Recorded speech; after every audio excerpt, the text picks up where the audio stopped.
అసెంబ్లీలో రాజధాని అమరావతి నిర్మాణంపై చర్చ జరిగింది. నిర్మాణ పనులు, నిధులు, అసెంబ్లీ, సచివాలయం, హెచ్ఓడీల ఇళ్లపై మంత్రి నారాయణ ప్రకటన చేశారు. భూ సమీకరణకు రైతులు సహకరించారని, రాజధాని నిర్మాణంలో వారిదే కీలక పాత్ర అన్నారు. వీలైనంత త్వరగా రాజధాని నిర్మాణాన్ని పూర్తి చేస్తామని తెలిపారు. అంతకుముందు పర్యాటక సాంస్కృతిక అభివృద్ధిపై చర్చ జరిగింది.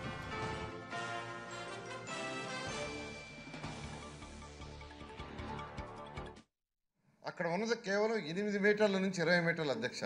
ఈరోజు ఉన్నది 8 మీటర్ల నుంచి 20 మీటర్లు. కానీ ఈరోజు మనం నెదర్లాండ్స్ వాళ్ళు ఇచ్చిన డిజైన్లో దాన్ని 75 మీటర్ల వెడల్పు చేస్తున్నాం అధ్యక్ష. బేస్ 75 మీటర్లు, టాప్ వచ్చి 115 మీటర్ల అధ్యక్ష. అంటే ఈరోజు ఉన్నదానికి దాదాపు 7-8 రెట్లు యాక్చువల్గా ఈరోజు మనం కొండవీటిని వైడెన్ చేస్తున్నాం అధ్యక్ష. అదేవిధంగా పాలవాగు తీసుకుంటే ఈరోజు 8 మీటర్లే ఉంది అధ్యక్ష బేసు, దాన్ని 25 మీటర్లు చేస్తున్నాం. కాబట్టి ఎవరైతే దీని మీద అపోహలు ఉండే వాళ్ళందరికీ చెప్తున్నాను, ఉన్న పాలవాగు కొండవీటి వాగు ఈరోజు 5 రెట్ల నుంచి 10 రెట్లు వెడల్పునను వాల్యూమ్ను పెరుగుతుంది.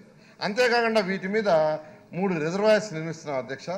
నీరుకొండ దగ్గర ఒక రిజర్వాయర్ 0.4 TMC, కృష్ణాయపాలెం దగ్గర 0.1 TMC, శాఖమూరు దగ్గర